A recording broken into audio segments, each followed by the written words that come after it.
What is up, people? How are you guys doing today? All right, what is up? If you guys do not know who I am, my name is RJ. I teach Hermetic alchemy, Hermetic magic, ascension practices, how to raise up into universal light, what universal consciousness is, and I teach practices and techniques on exactly how to get there. And it's super powerful. Today, I found this wonderful book when I was in Mount Shasta last weekend, and I have not even opened it yet. So I want to go through it because it's something that I talk about all the time is the effects of recreational drugs on spiritual development.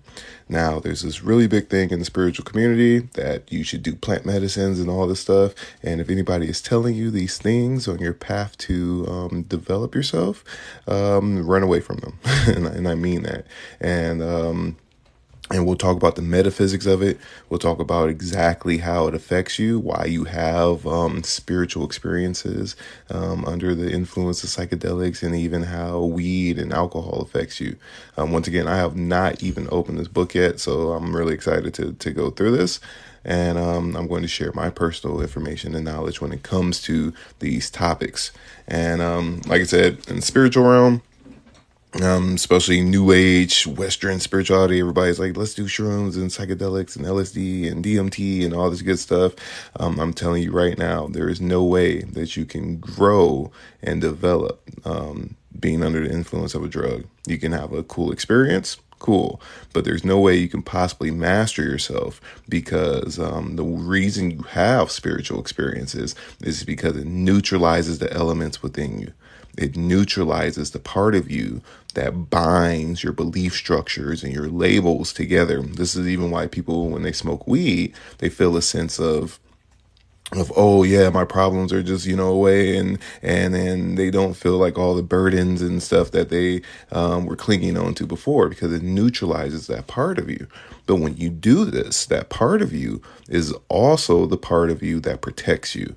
This is what keeps the bad things out and the good things in. And on a higher level, when you do like psychedelics, it happens on a much deeper level.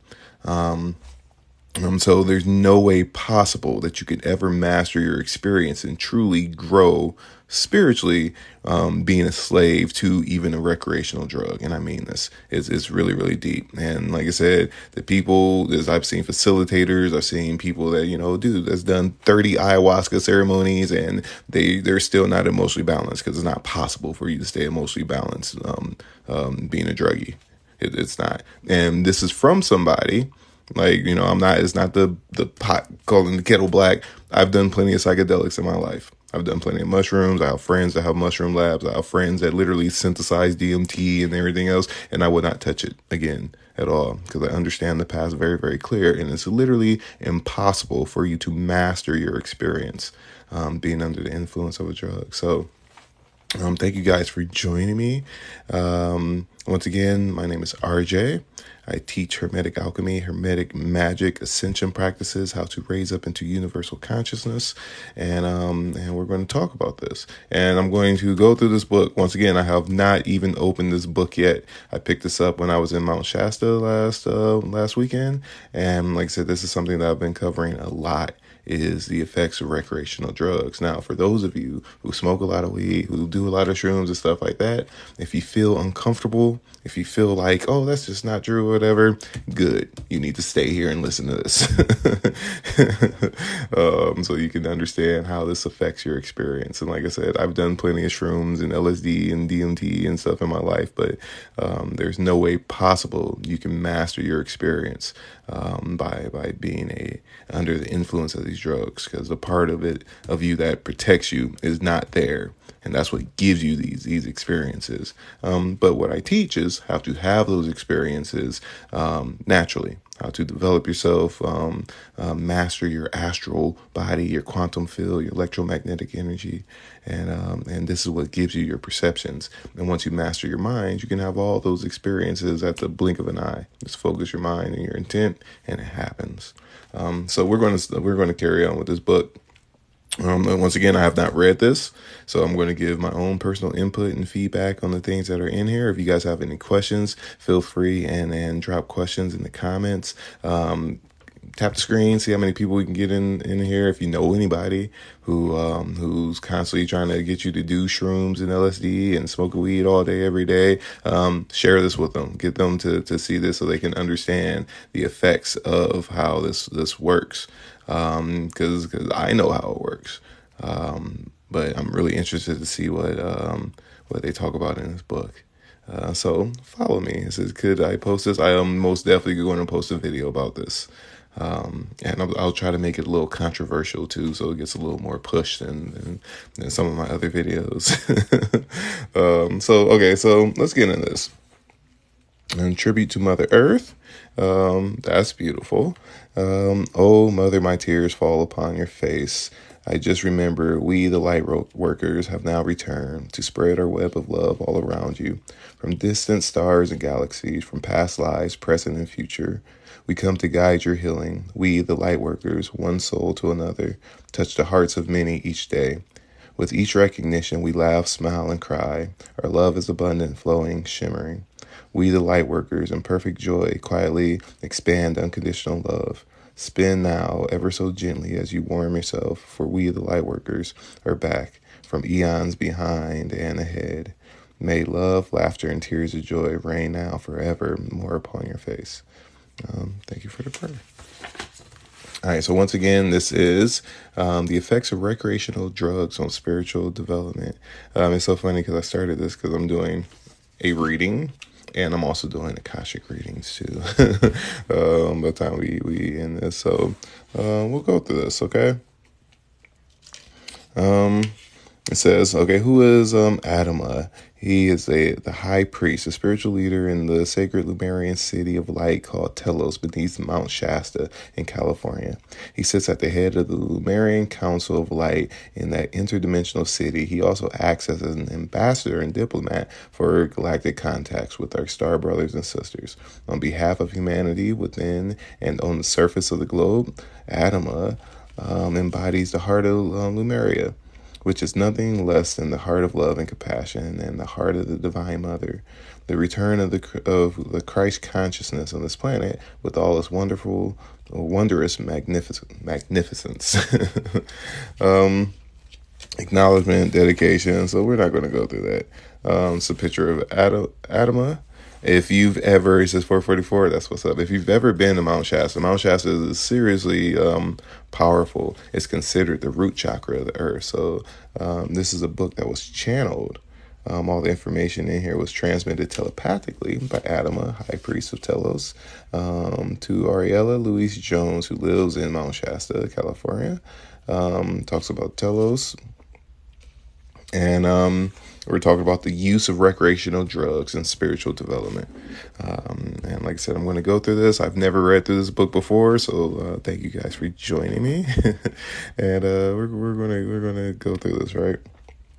All right. So Adama, we would like to receive your wisdom regarding the use of recreational drugs. Is there a group consciousness attached to the use of an addiction to substances such as marijuana or peyote as recreational drugs or other similar addictive substances believed by many to be spiritual tools? Please describe what effects these substances have on their users. All right. I would like to speak first on the general use of recreational drugs, a little history to begin with, if you will. When these sacred plants originally came forth from creation, their intended purpose was the uplifting of energy and consciousness. In the beginning of their usage, consciousness-altering plants assisted people in opening their perception to their divine qualities and to their divine presence and creator. These plants were used to enhance telepathic abilities as well as the gifts of clairaudience, clairvoyance, psychometry, and other similar spiritual abilities. These spiritual openings connected people more directly with the angelic kingdom, nature spirits, the animal kingdom, and beings from the other side of the veil. The enhanced energies provided by the use of sacred plants also facilitated abilities for interdimensional travel. The main purpose of these herbal substances was to create It was to create spiritual pathways. This is the way it was in the beginning of creation before the fall of consciousness that took place during the fourth golden age. It says yes. So one of the things I want to talk about too, so because this is something that I teach, like I teach clairvoyance, clairaudience, psychometry, psychic development, and things like that. And it's funny because if you smoke a lot of weed, it stops you from having like deeper levels of perception of your energy and to decode the information and stuff around you, because it changes your body chemistry to such a high degree. A lot of the things that we use today as recreational drugs, like I said, they obviously they started as sacred medicines and stuff like that, and would be used for certain rituals. But continued use of it, literally, it binds your spirit to your body, and it then becomes a ritual in which, in order for you to have certain experiences and have certain levels of perception that you would normally have while you're on this drug, it gets to a point where you can only have those perceptions and those experiences under the use of the drug. So it's a lot of negatives that come with it. Now, if you're super duper depressed and you're stuck to all your astral traumas and stuff like that, then yeah, doing shrooms or LSD for the first time that can bring you out of it. But continued use is going to be a complete detriment to your entire experience. And believe me, this, like I said, this is coming from somebody who has done plenty of psychedelics and things like that in my lifetime. And I also teach spiritual knowledge. I teach psychic development and ascension practices, how to grow spiritually. So interesting.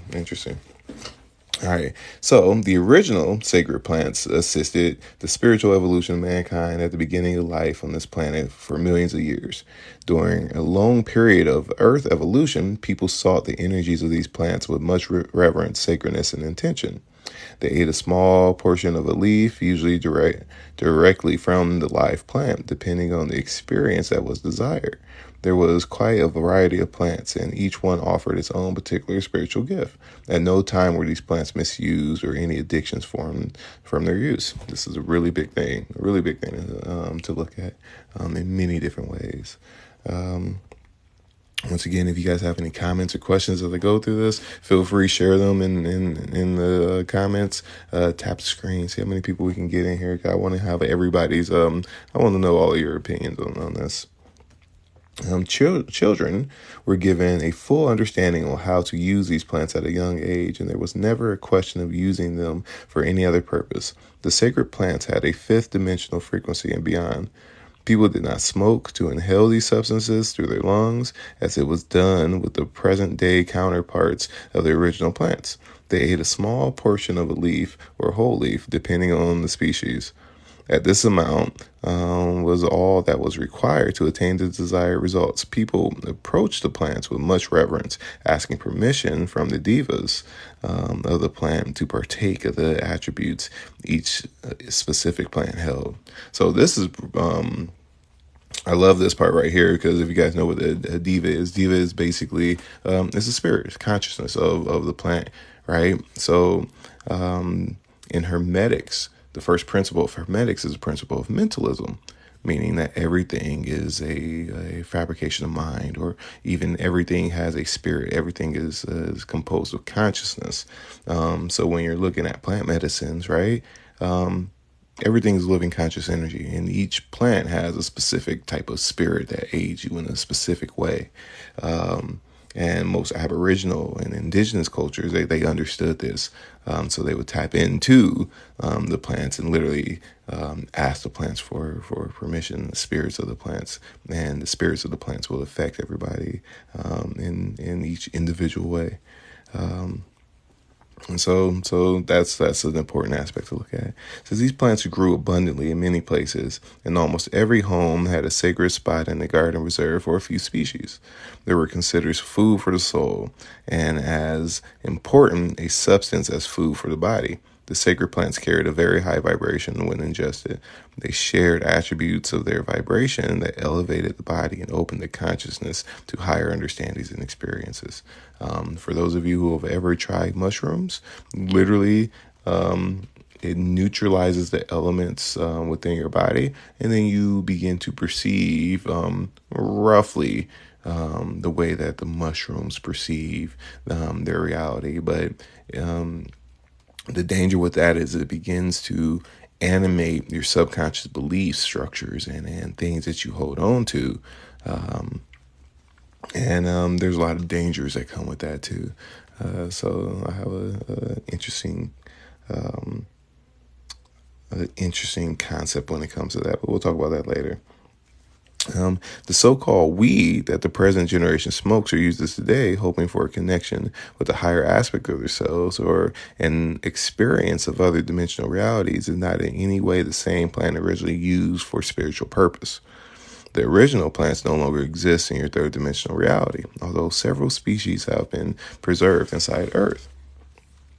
Once again, for those of you just joining me, this is The Effects of Recreational Drugs on Spiritual Development. I have not read this book at all, so I have no idea what they're going to be talking about. So this is something I picked up in Mount Shasta last weekend, and I just wanted to share this with everybody because this is something that I talk a lot about, and this was channeled by her name is Auralia Louise Jones, and it's channeled from Adama, who is said to be within the Lemurian city of Telos, which is believed to be under Mount Shasta. So this is where all this information comes from. So this is new to me, just like it's new to you. So we'll continue to read through this, okay? Incarnated beings practicing the black arts initially altered the genetics of the original plants. That's very interesting to see, too, and also a reason why. Listen, anything the government got their hands in, stay away from it, because all they want to do is control you. And if they say it's okay, stay away from it. It just means that they're going to have more control over you. Just want to let y'all know that even if it looks shiny and gold and sounds like a good idea, stay away from it. Because once they get their hands on it, it's literally meant to keep you in a box. Even if you look up the word government, right? They're governing over your mental, they're governing your mind. So very important to look at that. So stay off the drugs. All right, to understand what happened with this gift that mankind used so freely so long ago, it is necessary to go back in history to the beginning of the Dark Ages, when people chose the lesser vibrations and powers over their own divine presence, which still goes on a lot today. Over time, the civilizations of this planet forgot their original state of oneness with the divine and opened themselves to the manipulating and controlling energies of the shadow, or what you may call the dark forces. Incarnated beings of the black arts who attained knowledge of other spheres of existence prior to coming to the earth became the black magicians of ancient times. They are the ones who first genetically altered the original plants at their roots in order to exercise greater control over the people by dimming their spiritual powers and perceptions. This took place over a long period of time, and the original plants were gradually destroyed or reduced to a lower vibrational rate. The plants available today as recreational plants carry a negatively charged vibration as an unfortunate consequence. So this is something I really want to talk about too. So me, being a black male in America, and I used to do music, and I understand music very, very well. Once again, looking at the government and the people who want to control you, anything that they promote in rap music from, let's say, 88 until now, that's been in the mainstream, it's literally meant to make you a slave. This is why all of the record labels were literally paid for by private prisons. And most of the rappers' contracts was literally talk about all the things that's going to lead you to prison, all the things that are going to make you a slave, because the power of music, if you repeat it over and over and over, it's an affirmation, it's a mantra, and it affects your subconscious mind. You begin to live out the things that are there. Think about all the songs back in the day that was about doing drugs and smoking weed and doing all the things that's going to lead you so you can be a slave. So it's a lot of that goes on now, and this is why you have to use your discernment when it comes to any information that you come across, whether, especially if it's from the media, if it's something that you haven't experienced firsthand for yourself. It's very, very, very valuable to make sure that you look at any piece of information and that you prove it to be true before you accept it as a truth. Because if you just go along and you start taking these things, oh yeah, that sounds good, that's the truth or whatever, subconsciously you align yourself to that. So like I said, gangster rap, Snoop Dogg, all the people that ain't never helped anybody in their life, but they're celebrated entities that tell you to do drugs and do out, drink alcohol and stuff like that or whatever. This is why. This is literally why, and that's also why they're still famous. You can look at anybody who has ever told the collective consciousness to do anything positive with their life in the mainstream, or this is how you learn about yourself and learn emotional intelligence and how you can build better relationships with your community and your family. They label them as terrorists, right? And then you don't see them anymore. But there's tons of people, tons of celebrities, celebrated entities who have been telling children to do all the things that's going to make you a slave, to smoke weed, do drugs, drink, sell drugs, do all this crazy stuff or whatever. And guess what? They're on television right now. Those same people that did that. So this is deeply rooted within that. So it goes on a lot. And what up, Dr. Earl? You haven't missed much. I'm on like page 3. For those of you just joining, once again, I'm going through the effects of recreational drugs on spiritual development. I picked up this book last weekend in Mount Shasta when I was there. This is a subject that I talk about a lot. And I think it's a very important subject that people should know. Because the people who use recreational drugs and claim that they are very high vibrational, they're usually just high. And I want you guys to know that. I'm not, it's a joke, but I'm not joking. Like I said, they're usually just high. There's no way possible you can ever master your experience and attain nirvana and grow spiritually, being a slave to a drug. It's literally not possible. You'll live your life stuck in delusions and being at the mercy of whatever energy and consciousness is in your environment when your body chemistry is changed to that effect. The drugs that we use in the Western world now is recreational, nowhere near what it was in the beginning. We like to take things over here and mess it all up. So let's go through this. Once again, I have not been through this book before, so as I go through it, I'm going to be sharing my thoughts and opinions on here. For you guys who are joining me for this, feel free, ask questions. If you see anything that sticks out to you or have an opinion about anything, by all means, drop it in the comments. Feel free, tap the screen, see how many people we can get in here. So we're going to continue. So today's youth, as well as many adults, are addicted to substances that transport them into lower levels of the astral plane. In the lower astral realms, users get hooked and courted by astral entities in need of their energies to survive, thus creating an addiction. Those indulging in these substances endlessly create these distorted energies in their emotional and subtle bodies.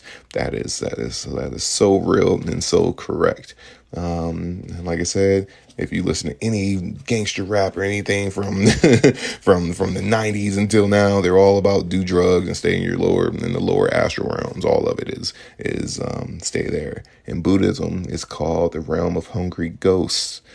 All these lower astral energies and succubi, incubi energies that thrive off of your addictions. This is how they attach to you. So it's a literal thing.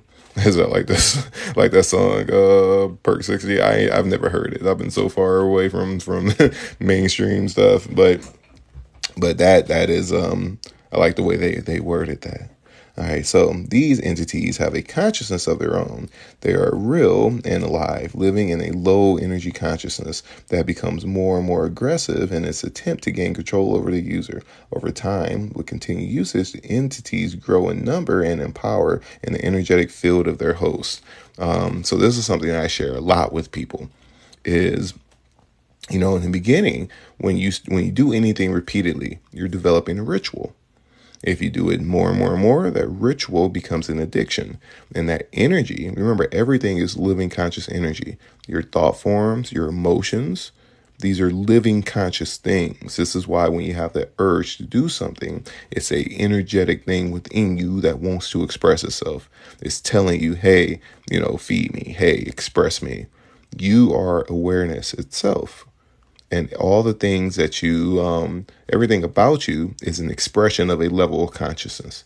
All your thoughts, your feelings, your wants, your aspirations, it's a literal expression of a level of consciousness that you liken yourself unto. So when we start doing drugs and stuff like that, you're literally taking in lower frequency energies and consciousness or spirits. And the more that you dive into them, and the more you ground your emotions into them, the stronger they become. And they can even become so smart that their survival instincts gets really, really strong. This is why people who do like heroin, right? They will literally rob their parents, and do it to the extent that they kill themselves. Naturally, everything about you is self-preserving and healing. So the more that you do it, like literally, it becomes really smart, really strong. And then it will even trick you and change the way that your perceptions work and tell you this is scary. If somebody, tries to tell you, oh, you need to go to rehab, literally it's going to make you feel like you're going to die because it's become so smart and so powerful. So looking at that is very, very important. And this is why I shared a video before, even like me, I love coffee. If I find myself drinking too much coffee, I'll stop drinking coffee for like a couple weeks. Because I don't want that coffee succubi telling me every time I pass by Dutch Bros, like, hey, don't you want some Dutch Bros? Because that's literally how it works. It's literally how it works. Somebody says, is it a cycle in a way? Once you overcome it, but once you get triggered, it can attach itself to you. Yeah, I mean, in a sense, it's already there. Like the moment you begin to do something repeatedly, you accept this into your field. Your electromagnetic field, your quantum field is, like I said, all of your attachments are magnetic and it's pulling things to you. All of your aversions are electric. It's pushing things away from you. So when you gain like an attachment, an astral attachment to a drug, it makes you feel good and it neutralizes the part of you that protects you. Literally, the moment you do it, you're going to start having urges and stuff like that. Oh, I want to try that again. Oh, I want to have this experience again, because it gets rooted really deep within your subconscious, and it's really hard to get rid of. And once again, this is why there's so many spiritual people that say, "Oh, I'm just high vibrational, this and that, or whatever." But the only time they're spiritual is when they're doing drugs, and they're not really high vibrational; they're just high. And if you know people like that, I have plenty of methods to help them, and ways you can aid them through it, so they can get off the drugs, because you can have all those experiences to a much higher degree, and liberate your spirit and even your physical experience. But you can't do it with a drug. So we're going to go even deeper, right? So these entities have so little light and energy of their own that they get hooked and willing human beings to produce cravings in their emotional bodies in order to survive. The cravings are a fundamental root of addiction created by entities of the astral plane. So, for those of you who haven't really dove deep on what the astral plane is, the astral plane, your astral body, that is your quantum field. It's your astral body. And the astral planes are the realms of emotion and thought forms and attachments.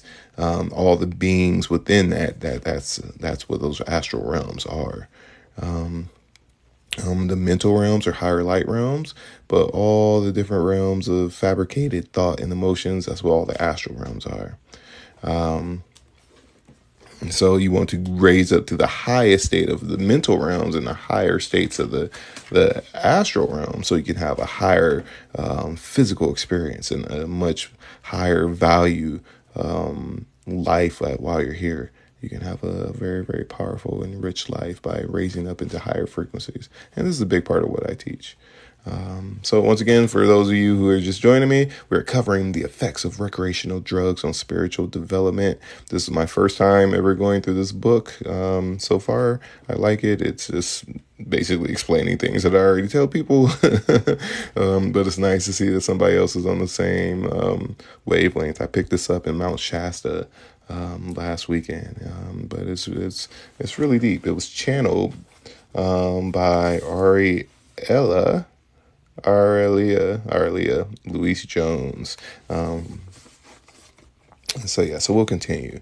So one can say that your addictions are also their fix. How so many types of addiction are formed is not well understood. If it were, very few, if any of you, would partake in addictive substances, or maybe even in plain commercial cigarettes, processed sugar, or alcohol. Literally creates succubi, incubi, creates spirits and attachments to you. That's why I share with people, if you could see what makes you think the way you think and feel the way you feel and act the way you act, you probably wouldn't want to do it. This is also why in my course that I teach, everybody wants to be clairvoyant. Some of y'all, you don't want to be clairvoyant because you don't want to see all the stuff that's affecting you. So you might want to wait until you get to the point where you master the elements and purify and refine your spirit and refine your astral body. Because if you see it now, you might not like it. This is the honest saying. So yeah. So over time, the vibration of the remaining plants was altered. What you have left today are low vibration, consciousness altering plants. Instead of taking people into the realms of light and their multidimensional travels, the negative qualities of today's plants take their users into the lower vibration of the astral plane, where light is dim and consciousness distorted. The black magicians brilliantly altered the vibrations of the original plants to create a tearing effect in the soul and a greater separation from source. That is a literal thing. For those of you who have done the energy exercise that I share, I have a video that I posted a few weeks ago, and it has about 300 and almost 10,000 views. And the only people who do it who can't feel their energy, people that smoke weed. I mean, it binds your spirit to your body and keeps you at a lower state where it's really hard to feel outside of yourself. It keeps your spirit senses kind of locked in. And it's very important to be able to see that. All right, so recreational drug users are, for the most part, people who perceive consciously or unconsciously they have lost their connection with their higher self. That's a literal thing. They are seeking a form of union at an emotional level with a greater part of themselves. Addictions arise from this natural desire of the soul, which can never be fulfilled by engaging in this kind of activity. Drug users inhale or ingest more and more consciousness altering substances in a desperate desire to reconnect with a part of themselves that will fill the void and the emptiness that they feel. Drug usage illustrates an attempt to find outside oneself the jewels and the love that can only be found within the self, through the love of self that beats in the heart. That's a really dope passage right there.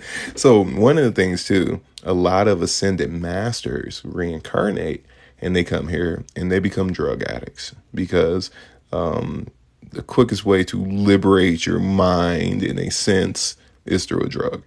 There's no work that has to be done, and you kind of liberate your mind. You liberate it into a lower realm, but naturally, your spirit seeks to liberate itself and to be free. And this is why a lot of people become addicted to things that have no addictive chemicals in them.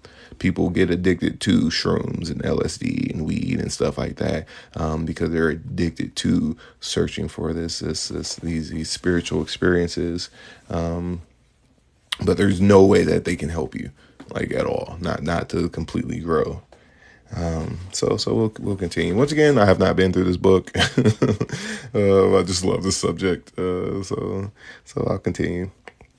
I repeat again, Mind and soul altering substances that you find on the surface can only amplify the void, the emptiness, and the loneliness of the soul who seeks fulfillment outside of self. And very, very important to see that. So, and there's something else that they said up here that I want to touch on. One of the things that they said, I'm trying to look for it now, is that it literally puts a hole in your aura. This is why a lot of people can touch mushrooms for the first time. They can do a gram of mushrooms and they become schizophrenic, because this happens to everybody. Now, the hole that it tears within your aura could be very, very small. The people who promote drug usage as a spiritual tool, they see the least amount of the effects, but it still happens to literally everybody. And it's very important to see that, because remember, time is all happening at one point right now. And if you do drugs heavily, it can leave you open. Even your past experience and use of this drug can leave openings for things to come in through those leaks and holes in the past, and express itself through the way you think, act, and feel. Because that's what the spiritual realm does with all the lower astral realms and then the higher light realms do. It affects the way you think, act, and feel. That's what self-mastery is. It's no way possible you can master the way you think, act, and feel under the influence of drugs. So yeah, I just wanted to put that out there. All right, so thank you, Ruby Doobie. Thank you very much. All right, so one relies on a low vibration substance to create an altered state or to reconnect with the divine. The result is only greater illusion and self-deception. Do you understand that? I share this all the time. Remember, when you take LSD, when you take any type of psychedelic, whatever your subconscious beliefs are, those things get animated. You have no protection from it. So whatever you believe is going to come up to the surface. If you believe that your ancestors are guiding you and they're walking with you, that's what you're going to see. If you believe that Jesus and the angels are walking with you and guiding you and healing you, that's what you're going to see. If you believe the Buddhas and stuff, that's what you're going to see. It's going to animate that, and you're going to have to deal with a lot of fabrications. The goal in spiritual growth and evolution is to raise to higher levels of truth, higher levels of perception, to not stick to anything that's below, have no view, and to continually raise.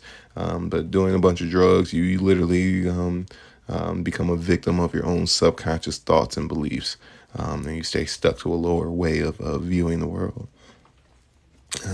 The grasses that are grown and the chemical substances that are produced today for mind-altering purposes are totally unnatural to the soul, the body, the mind, and the emotional body.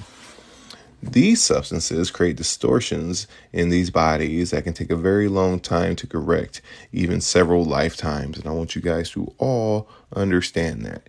Literally doing a lot of ayahuasca and LSD and shrooms and stuff like that, literally it can damage you to the point where it can stop your spiritual development for many incarnations.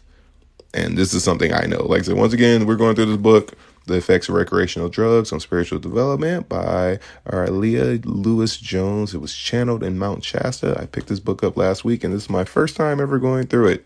But she's just putting all the things in the words that I've been sharing like a lot lately, and I thought it'd be fun to actually go through this. But that I know, and so far everything, we're only on page 5. Everything that I've read on here has been completely accurate in my experience. And once again, for those of you who don't know me, my name is RJ. I teach Hermetic alchemy, Hermetic magic, ascension practices, how to touch Christ consciousness, universal consciousness, literally the highest path that you can take. There's no other path that you can develop such a deep relationship with nature, with the universe, with your own divinity. And it's a universal thing. It's not bound by religion or culture or anything. Like understanding Hermetics down to the highest level is literally the highest path that you can take. So I'm very, very aware of spiritual knowledge and information. So far, this is, I can approve of this message. So I wanted to unite with the Creator in this lifetime. Awesome. This is what I teach. If you don't follow me already, you should follow me or join one of the courses, because even having that as a precept and as a goal, it becomes a self-fulfilling prophecy. Especially if you start to think, act, and feel accordingly. You synchronize the three bodies: your mental body, your astral body, your physical body, and it literally becomes a self-fulfilling prophecy. And all the experiences, the people that you resonate with, will get you to reaching nirvana and liberating your spirit. And this is what I teach. So if anybody's interested, feel free to check out the link in my bio. But we're going to continue into this. All right. Where there was once love, innocence, and purity as the sacred plants were in their original state, there is today a negative group consciousness of drug entities destructive to the very fabric of life and consciousness itself. There is hardly any place you can go that is free of the vibration of these entities. This is another plot of the Dark Brothers, whose agenda is to stop or slow the evolution of entire generations. You find very large groups of entities waiting for their willing prey clustered in areas where people gather to partake of these substances. Listen, I teach people how to be clairvoyants, and if you go to a bar, you can literally see all the the shadows and demons and succubi and incubi that's attached to everybody as they're drinking, and all their astral emotions are pouring onto the floor. And it's creepy. Just want to let y'all know. I share this all the time. Like, y'all don't want to see a lot of reasons why you think and feel the way you feel. You just want to heal them and get rid of them. This is why I teach what I teach and do what I do.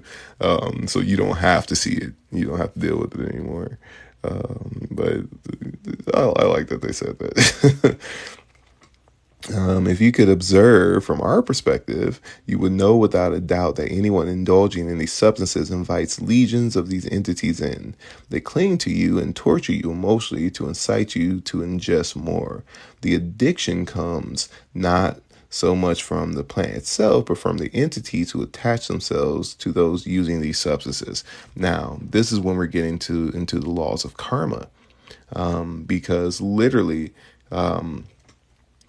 your feelings and thoughts are directly influenced by the levels of consciousness, the spirits that you align yourself to. It's all resonance. There's mental karma, there's astral karma, there's physical karma. And the things that you consume mentally, astral, emotionally, and physically create karma for you. And what I mean by this is anything that you consume, it begins to metabolize through your experience. Literally, the experiences that you begin to have, your wants, your thoughts, your needs, your aspirations, will be the result of the things that you metabolize through your experience. Everything is composed of energy, information, and consciousness. And when you consume it, that's what you get. You take on that energy, that information, that consciousness, and it becomes your experience. So even when you do drugs, literally the things that are attached to it, that's what's going to give you your experiences. You're going to start to resonate with people who are also attached to these drugs and like frequencies and all the experiences that they have. So that's very important to understand. What up, Dalian? How you doing? So we're going to go into, what do these entities look like? Hey, I'm so happy I'm reading this book, because this is my first time going through it, but I talk to people about this all the time. This is I have not been through this, but so far they're just telling, everything that I've been sharing with people. So, what do these entities look like? I'm going to describe these entities to you. They look like thick smoke and could be 6, 10, 12, or 20 feet long, a bit snake-like in shape. They grow and get bigger as the energy wraps itself all around the different bodies, physical, emotional, mental, and spiritual, of those who partake. It is mainly the emotional body that is affected, as it becomes imprinted with the constant craving for more of the drug by the astral entities that embody that vibration. The usage and addiction generally leads to personality changes and character damage. The soul becomes more and more disconnected from the purpose of its incarnation and from the real self. Those who pass from a lifetime while in this altered state may have to experience several more incarnations in order to return to their pre-drug state of consciousness. They will almost certainly suffer a setback in their personal evolution, no matter how spiritual drug users may think they have become. They are embracing a great illusion. I'm like I said, I'm I'm so happy I won't go through this because literally this book is like just saying all the stuff that I've been sharing on my lives and in my Zoom meetings and stuff like that, and it is so funny. I could have wrote this book. I might as well just be I might as well just be talking to y'all about this. But this is cool. So RJ did say it looks like a big snake. Yeah. It's ways to protect yourself too. So we'll go through that if I make it to the end of this. How many pages is this book? Because I don't even know. I don't even know how long this is. We're looking at 26 pages. And I'm on page 6, and I've been reading for I don't even know how long. Are these demons? They're not demons. They're not exactly demons. You can call them demons. This is why when people have addictions, they say, I'm fighting my demons. They're energetic entities. They are succubi and incubi. But it's not just held by or just stuck to addictions and drugs. Anything you do repeatedly creates a succubi, incubi thing. If you watch porn a lot because your astral body is deeply accessible, when you do this and you create that really deep astral excitement, when you do it, you instantly create this succubi, incubi, or demon of sorts. And every time it wants to feed itself, you have that urge, I need to go watch porn, I need to do this or whatever. It's not you that want to do it. It's literally these emotional astral entities that affect the way that we think, act, and feel. That's what the spiritual realm is. It's the realms of thoughts and feelings and actions. And remember, everything about you is an expression of some level of consciousness that you liken yourself unto. You give expression to all these different levels of consciousness, and it's a part of your field. So when you become addicted to something, you're literally allowing that entity, that succubi, that incubi, that demon, to be a part of your field. And when it wants to feed, it gives you an urge to feed it, and it's there. So very important to see that. He says we need 50 books. I need to pass them on. Yeah, I know.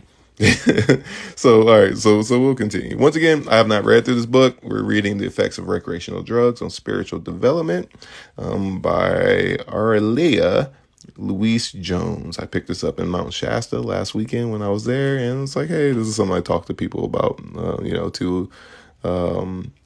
a lot. So I just wanted to check it out. I have not been through this. So they get mad when I tell them this. Yeah, because, you stay attached to something for so long, you no longer see the polarity of how it truly affects you. But look at anybody who smokes weed for a long time. If they stop smoking weed for a week, their whole life changes. It's like, oh my God, I got all these positive things going on. Yeah, I bet you do.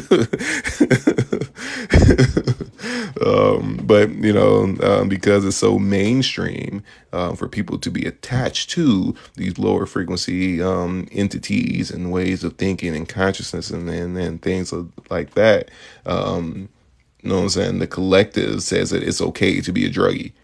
Literally, that's why they promote it in the music and on media, and the government backs it up because it's easy for you to control people when they're addicted to, these lower astral things. They can't see the truth of their experience. Yes, food can most definitely have the same effect as these.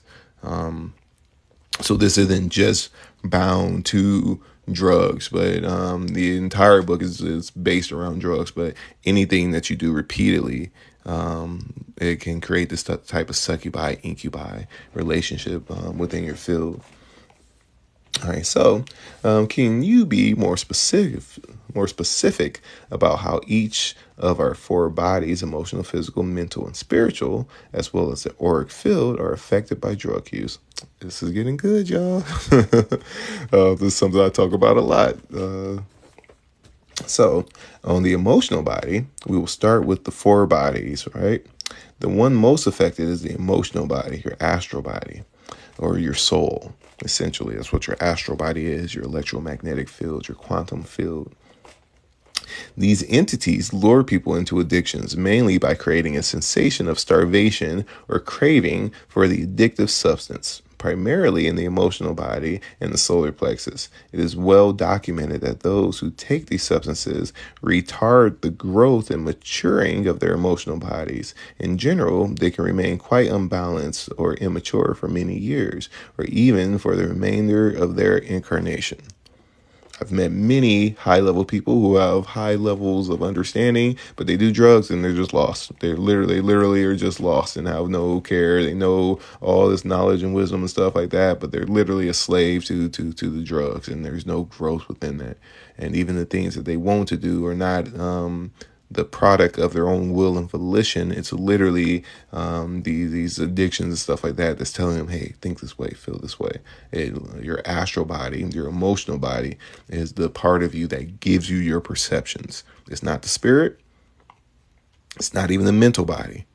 It's not the physical body. Your emotional body is in complete control of your perceptions. So if your emotional body is being attacked or even occupied by lower frequency succubi, incubi levels of thought or emotional attachments, is going to change your perceptions.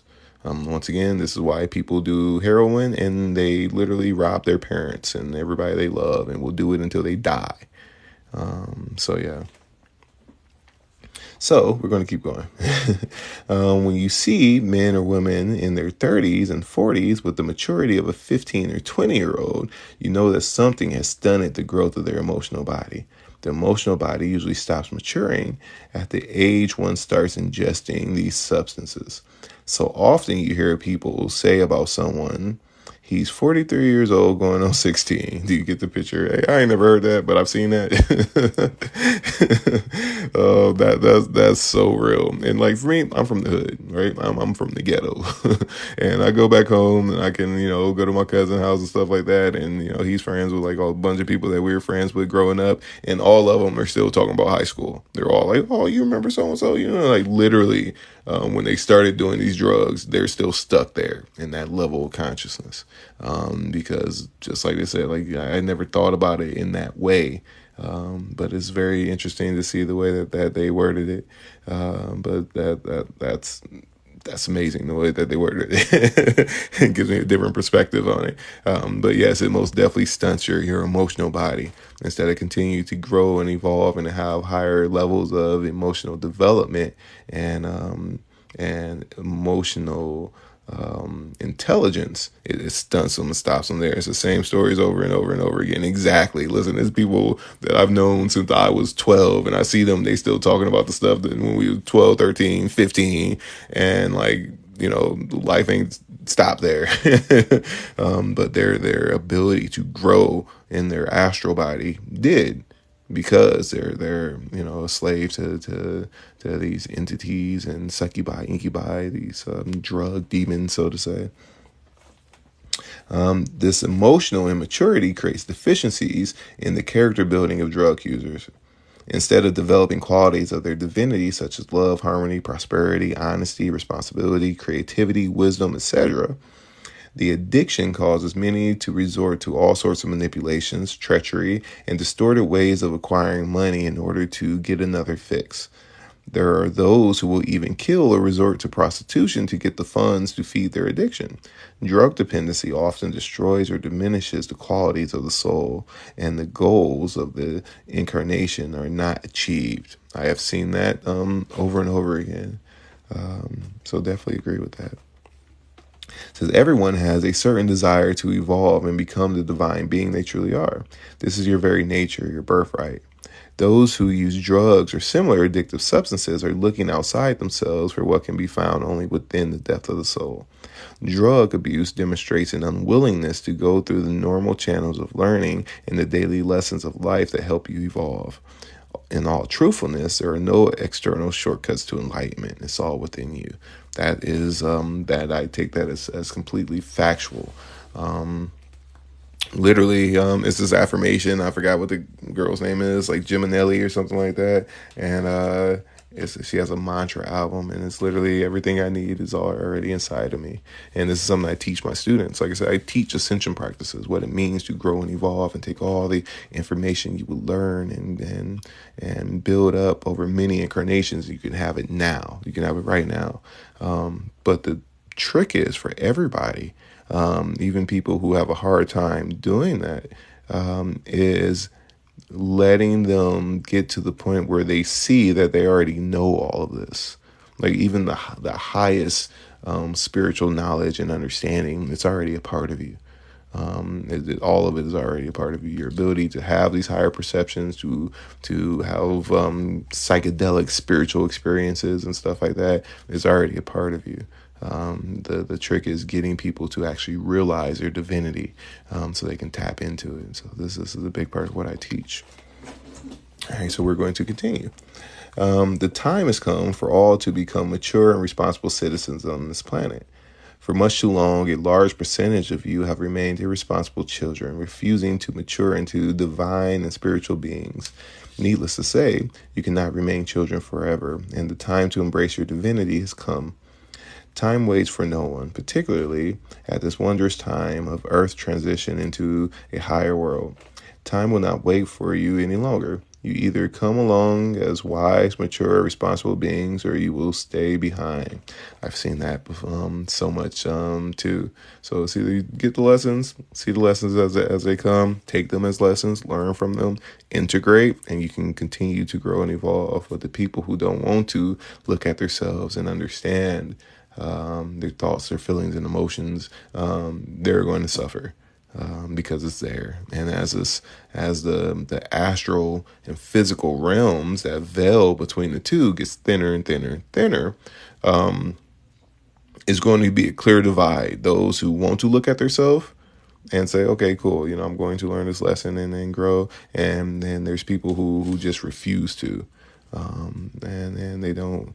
They haven't developed the ability to look past their traumas and stuff like that, and then they'll rule over them. But this is why I teach what I teach also, so we can continue to turn all these lower energies into higher energies, so everybody can see the benefit of this increase of frequency that we're experiencing. And this is why so many people are waking up now too, is because that veil between the astral and physical realms is getting thinner and thinner and thinner. Everything is raising in frequency, so the higher parts of you can communicate with you more effectively and more efficiently. So literally, you just wake up. all the voices, the higher part of your spirit can literally speak to you much more clearly than it ever could before. And this is happening on a collective consciousness level. Now you can accelerate this. You can deny it and call yourself crazy. Oh my God, this is, whatever it is. But the more you can accept it and understand the lawfulness of it and learn from it, the easier life becomes, because you're not fighting yourself. Remember, your whole magic is understanding you, knowing yourself fully. That's why since thousands of years it's been know thyself. Know thyself, and you will come to know the universe and the gods. And this is a literal thing, to know yourself and love yourself, so you don't take in any of this stuff. So we'll continue. As the vibration on the planet increases, the youth of the world and the users of recreational drugs will have to make a serious choice, and commitment to their life, to their evolution, and to the purpose of their incarnation. They will soon be faced with a choice to either get off the pot. How old this was? I know this was channel. They get off the pot. They're smoking the marijuana. All right, or perhaps leave their present incarnation to spend time in the astral plane with the energies they have flirted with. Basically, at some point, this is a choice all will have to make if they wish to ride the wave of ascension with those who have made the choice to be united with their divine selves. So this is very important too, because whatever you pay attention to, the center of gravity of your mind, the base frequency that you operate on. So if you're always smoking weed, you're always on drugs, you're searching for, I gotta do this, I gotta make money so I can buy more weed or do more mushrooms or anything like that. The center of gravity of the frequency of your mind, when you no longer have a physical body to bind you to this lowest density physical plane, guess what? Your astral emotional body, it dies away with your physical body. Your mental body raises to that frequency that you pay attention to the most. There's a center of gravity of what you pay attention to. That's the realm you go into. In Buddhism, the addictive realms, the lower hell realms, is literally called the realm of hungry ghosts. That's why you have addictions. They're literally hungry ghost spirits that can't be, their hunger can't be quenched. And if you're stuck in some addictive way of thinking and feeling and acting, that's the center of gravity, what you pay attention to. And in the light of your mind, the light of your spirit, that's the realm it goes to. So that's a really deep thing to look at when it comes to partaking in recreational drugs. And this is on the lower, the higher ends of the spectrum, because you could be stuck in one of these realms for a very long time before you reincarnate again. So continuing on. So on the mental body, we cover the emotional body. So now we're on the mental body. In the mental body, drug use affects the character. The level of integrity and the motives for living become distorted. Instead of living for the development and integration of noble purposes, life becomes a race and obsession to obtain more money through any means possible in order to buy more addictive substances. The user's mind becomes dull and cloudy in this kind of consciousness. We've all been there. I'm sure you know people that are there, but that's a really I love the way that they word this in this book. Genetically, drug use can create repercussions in the progeny for 2 or 3 generations, which may manifest as various kinds of physical, emotional, or mental weakness. Children born into families with such inherited problems may be souls who are choosing this type of situation to resolve unfinished karma from addictions in past incarnations. So they're going into kind of like the laws of karma and stuff too. When they speak of this. Remember, everything happens for a reason. The good, the negative, even all the drug entities and demons and stuff like that, it happens for a reason. True, it's like negative aspects to it and things like that, but they're also teachers. And the more you love yourself and the more you're devoted to your own growth and development and liberation, the less the negative karma becomes a part of your karma. But it's definitely a thing. Do you believe in plant medicine? I mean, I know it's a thing. I don't think it's like a fairy tale. I'm just joking with you. Like I said, for me, okay, so we're going to the effects of recreational drugs, spiritual development. Now, I got this book last weekend in Mount Shasta when I was there, because it's something I talk about a lot because I understand it. And I teach spiritual knowledge. I teach the path of ascension. I teach literally how to raise up into universal consciousness step by step. This is how you do it. This is how you develop the spirit. This is how you refine your astral emotional body and raise your level of perception so you can unlock new levels of life, right? I've also done a lot of psychedelics and stuff in my life too. So it's not like I don't understand any of this. Like I know it to a degree that most people will have no idea. I have friends that literally own mushroom labs and grow mushrooms for a living. Like I have friends that literally synthesize DMT and LSD and all types of stuff. And I understand it very, very well. And this is why I feel that this knowledge needs to be out there, because I've seen a lot of people that partake in this stuff, and I can see clearly this is exactly how it functions and how it affects you, because I know the spiritual side of it. I know the metaphysics of it and how it affects you. Like all this stuff, none of this is new to me. Now, can it help you? Sure, if you're depressed and thinking about committing suicide, yeah, the first time you do it, it'll get rid of some of your delusions. But if you keep doing it, you're going to be a victim of your delusions, and you're going to build fabrications that you're going to have to deal with. So it's literally better to just not do it at all. And I mean this. And And as somebody who has, like I said, I've taken plenty of psychedelics, like lots of them.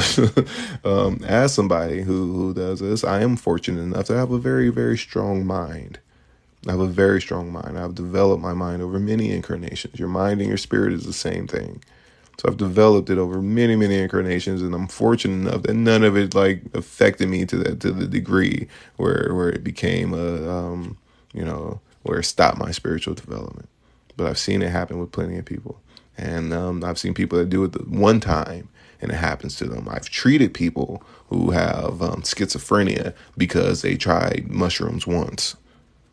So, like I said, even the plant medicines that they have, a lot of the facilitators are going to convince you that these things are cool. Your friends are going to convince you that these things are okay and they're cool. And if you look at them, none of them are emotionally balanced people. I know facilitators that host ayahuasca ceremonies and things like that, and none of them are emotionally balanced people. They'll be okay one day, and then the next week their whole life is in shambles, and they're crying in the corner somewhere. Because like I said, just the nature of it, it literally it neutralizes you. You have no protection whatsoever. There's no way you can master your experience being under the influence of these drugs. And as you can see, it can literally it can stop your growth and evolution pretty quickly too. But the people who promote it the most, they see the least amount of damage, but it still affects them too. So continuing. On the physical body, on the physical level, drugs and addiction lower all the vibrations of the body. Some who are genetically strong don't seem to be physically affected. For others, the brain and emotional bodies are the most affected. Nevertheless, one must be aware that the person who indulges in recreational drugs for a long time and fails to fulfill their present life contract will most likely lose the privilege of a strong, healthy body in the next incarnation. You all know how painful and agonizing this can be. Says too much antibiotic can be dangerous. Same with too much ibuprofen. Meds should be as needed. I still think when it comes to this, just stay away from all the drugs, period. Because you're literally going to build fabrications you have to deal with. Because all the things you've received while you're on LSD or shrooms or even smoking weed, it's all delusions. You're literally going to be dealing with delusions. It's all information in your subconscious mind that begins to get animated more and more and more. And you can heal in easier ways, a lot quicker than putting people on drugs. And I know I've helped heal plenty of people, not with drugs. So yeah. You can never consciously or carelessly abuse your body in one incarnation and have the privilege of a strong, healthy body again in the next one. Divine law requires that if you are given a healthy body and you misuse it, the karma returns the very next life. That is why you have children born with all sorts of health problems and you wonder why that is. What did they do to deserve it? Well, on the human level, you can never judge because you don't know the whole history of these souls. Even if you were to look at astrological and Akashic records, human consciousness can only perceive a small portion of the whole picture. They're getting into the laws of karma and things like that. That's another subject that I really want to dive into with you guys, but we're not going to go super deep into it because I'll be here for another couple hours. What if drugs are aligned to our highest? Listen, everybody's path is different, and ultimately, you have complete control over your path. But if you want to completely liberate yourself, completely, you can't do it with drugs. And I mean this, like for anybody. Now you can fulfill your contract and use drugs as a way to, like I said, I've seen people who have benefited from it. But understanding the metaphysics and the lawfulness of it is very, very, very important. I like that you said if they're aligned to your eye. I see what you did there. So like I said, everybody's path is different. But in order for you to truly, truly grow and evolve and liberate your spirit on the deepest level. The drugs ain't gonna do it, and even like it's lots of karma that comes with it. Um, That's like saying pig feet align to your highest health. I wouldn't say pig feet. It's more like saying, remember the South Beach diet that just makes you like poop, or like it's more like that. Like yeah, it has benefits, but like I said, in the long run, it'll be a detriment. But like I said, to each his own. Like you ultimately have free will over what you do, but there's karma that comes with all of it. So we're continuing, okay? In general, people trapped in addictive tendencies tend not to feed their bodies what is needed to remain in balance and vitality. These types of imbalances are not conducive or to motivating addicts to change their ways.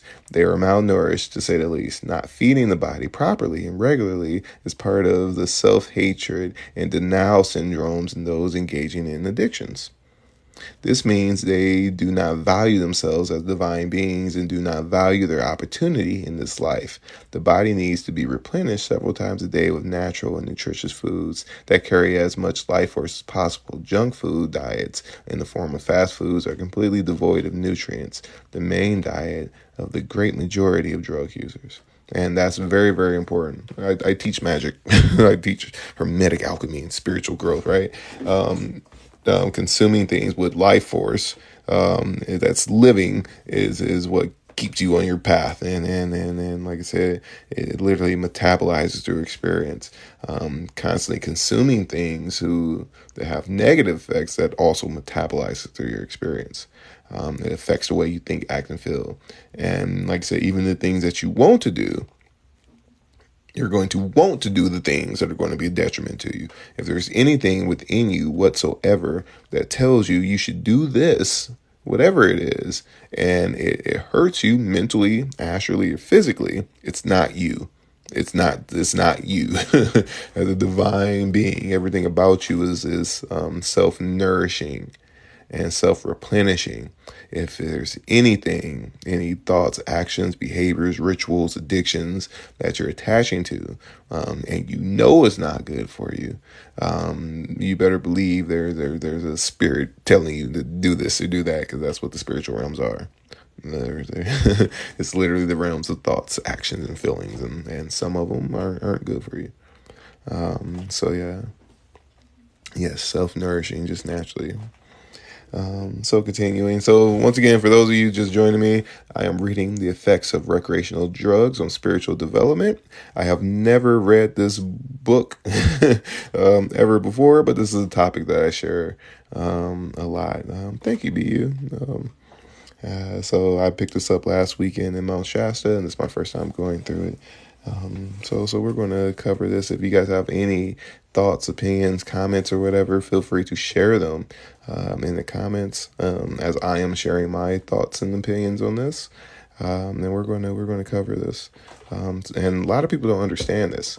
And like I said, because your body chemistry has changed so much and your perceptions are changed so much under the influence of drugs.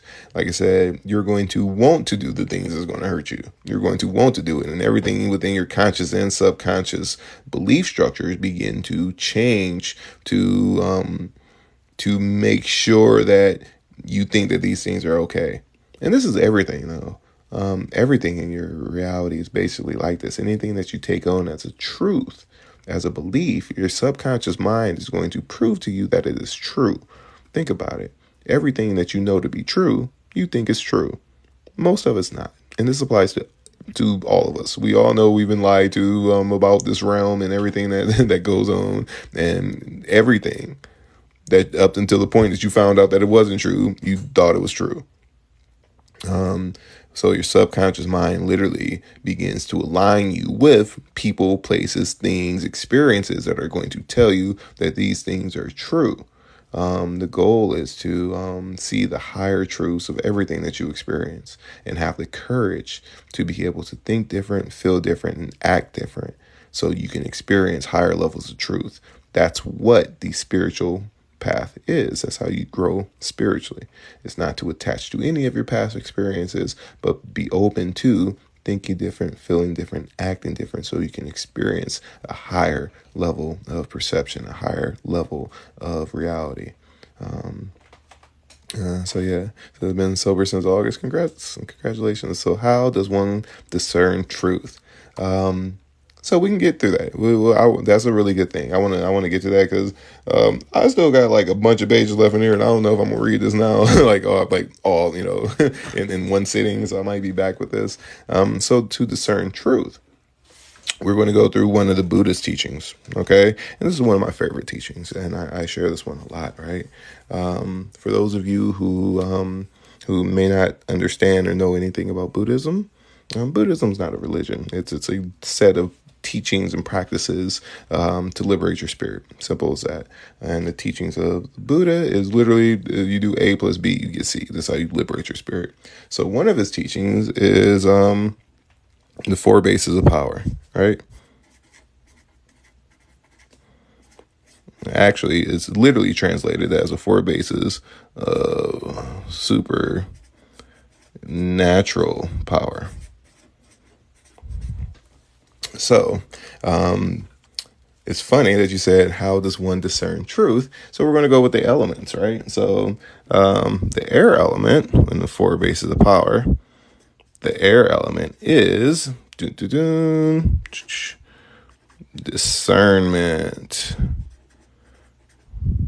So the air element is discernment. When we talk about the elements, the element of air is the element of understanding. It's a natural part of who we are. So when it comes to the 4 bases of power, you look at what it is that you're discerning, right? If you're discerning truth, cool.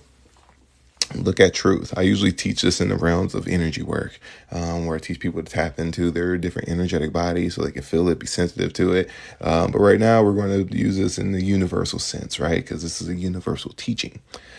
So air element is discernment. What are we discerning? We are discerning truth. Okay.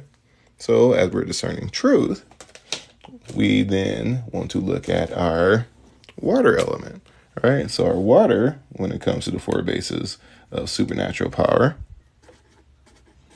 our water element is our attachment.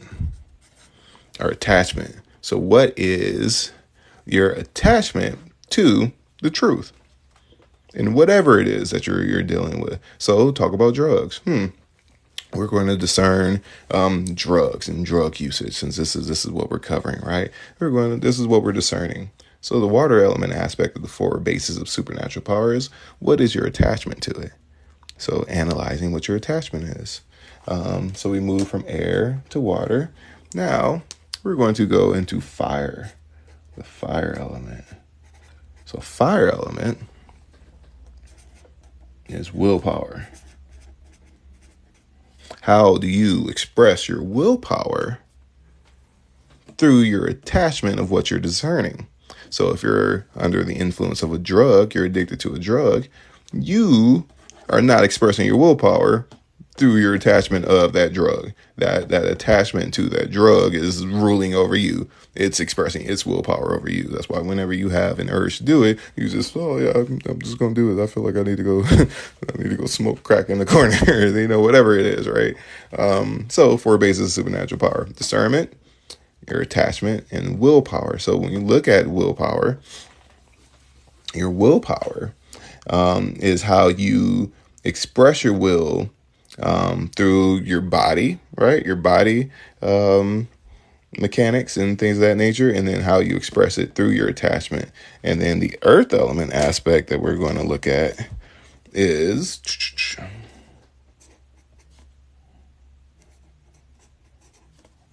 we're going to say it's the balance of them all, right? Or persistence, right? So the earth element aspect, when you look at earth element is what brings everything into form. So in order for you to be in a place of power with anything that you're experiencing, you have to first discern it, look at your attachment of what you're discerning. How are you expressing your willpower through your attachment of what you're discerning? And how do you balance any of it? If you discern it too much, your attachment and willpower is going to fall behind. If you try to use too much willpower, your discernment and your attachment is going to become out of balance, right? So the earth element is how well you can balance your air, water, and fire, so you can look at things from a place of power. And in the realms of energy, this is a literal thing. It's a literal four bases of supernatural power. So if you understand this concept and the elements, all supernatural powers are dependent on your understanding of this teaching, including enlightenment itself. And the goal is to not be attached to anything. And I mean this, anything, even the things that got you to where you are now, because that will become a crutch and keep you in a lower way of thinking, acting, and feeling. Everything is a bridge to a higher level. You can have the most amazing, profound experience that could have changed your life. And if you stay stuck to it, you will be stuck in that experience. That's why people who start smoking weed and doing drugs in high school, they still live in the high school realm and they're 40. Remember so-and-so, she had she was cold and not went on a date with her and so-and-so, and we got in a fight. Crazy. Right? They stay stuck there. They stay stuck in that realm because they think that's the highlight of their life. But being able to discern your attachments and see how you express your willpower through your attachment and to balance it all. So this attachment is void. You don't stay attached to any of it. You raise above it. That's the only way that you can grow and evolve. You can't be attached to any of it, but you must balance these in order to understand it. But the things that we use, right, the four bases of supernatural power, any supernatural power becomes a fabrication. And this is why I say it's very important to not stay attached to any of it, because even the things that you develop astrally as literal supernatural powers, it will become a fabrication that you have to deal with. And you're going to have to figure out how you're going to get rid of your attachment to it at some point in order for you to grow and evolve and to liberate your spirit. This is what if we don't have attachment issues? If you are holding on to anything, a thought, a feeling, a concept, an emotion, a trauma, a belief structure, you have an attachment to it. So understanding that attachment is very important. So does Earth become a superpower since it rules the other three? It doesn't exactly rule the other three, but it is what brings the other three into form. When you look at the physical Earth, if it was not for the physical Earth, the fire element, the sun, right, that creates all life in this physical realm, in this solar system, will have nothing to touch and to create life on. The water element will have nothing to rest upon. The air element will have no way to move between the two and to move energy. The earth element brings everything into form. This is how to let go of attachments. Well, one, discern what the attachment is. One, acknowledge what the attachment is. Become aware of the attachment. Fire is you literally see how you express your willpower through the attachment that you're discerning, and to balance that, so you can understand it and you can let go of it. You can do whatever. So it's all types of different ways to do it. I teach literal alchemy, how to do it energetically. When you tune into your astral body, mental body, your vital body, you can breathe energy into whatever it is, whatever attachment. You can bring it up to the surface. You can dissolve it into the akasha. You can raise it up into light. You can replace it with the universal, all that stuff. But it doesn't have to be that either. You can just contemplate it. You can use the law of polarity and put your body into like a high state of stress and then literally relax it. You can go sit in a sauna and contemplate what it is. And when you're in the sauna, for X amount of time, it's literally impossible for you to hold on to stuff. So you just bring it up to the surface and you contemplate and you let it go. Because your mental astral matrix begins to thin out when you're in a sauna. It's literally not possible for you to, unless you are really holding on to it. If you have the intent to release things that are holding on to you, it's very easy to do it when you're in that type of environment. And it's a very good place to purify your astral body. But I wouldn't do that if you're in the sauna with a lot of people, because then they might take on your astral stuff. So learn to alchemize that stuff first. For anybody interested, check out the link in the bio. I got a course coming up July 2nd. I do 101s. I do astral body or astral quantum healing sessions, 101s, readings, and things of that nature. Remember, the next course starts July 2nd. It's the 4-week course. We meet on Zoom once a week for 4 weeks for about 2 hours. With it, you get year-long access to the video library for level 1, which is mastering the elements. We talk about the elements here. This is just the 4 bases of supernatural power. We talk about the elements. In Hermetics, we look at our relationship to the elements in everything that we do. So understanding esoteric psychology and the spirit or the mind's relationship to everything it touches. So you get year-long access to the video library immediately when you sign up, and it's literally like 20 hours of videos in there right now. And then you have access to the Zoom meetings. And it's very, very powerful. Like I said, I teach ascension practices, how to grow and evolve your spirit in very, very powerful ways. So you can sign up for that. And if you use the promo code Alchemy, one word, Alchemy, you get 25% off of pretty much anything that's in the link in my bio. Whether it's a one-on-one, whether it's a quantum healing session, whether it's the course. And like I said, with the course, you get instant access to the video library and my book, Alchemy of a Happy Life. So use promo code Alchemy and yeah, you have it. So any questions at all about any of this that I've shared whatsoever? Again, like I said, I'm happy, Lady Wolf, I'm happy that you asked a question about, well, how do we discern truth? And the thing about truth is that there's different levels of truth, right? And this is one of the realizations that begin to happen. Dr. Earl, if you're still in here, those of you who have taken the course that are still in here, you start to move from your personified truth, right? Everything that you believe up to this point is your personified truth. And as you begin to develop yourself and go through the practices and refine your mental body and refine your astral emotional body, you start to raise into higher levels of truth. There's different levels of truth. There's the physical truth, vital truth. The truth of the astral is completely different. The truth in the mental body is completely different. The Akashic truth is completely different.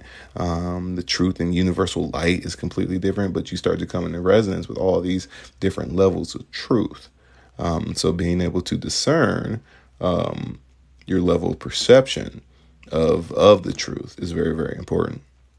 Even when you talk about psychic development, once you start to really develop the intuition and develop your spirit, depending on which body you ground your awareness in, that's the information that you're going to receive. People who are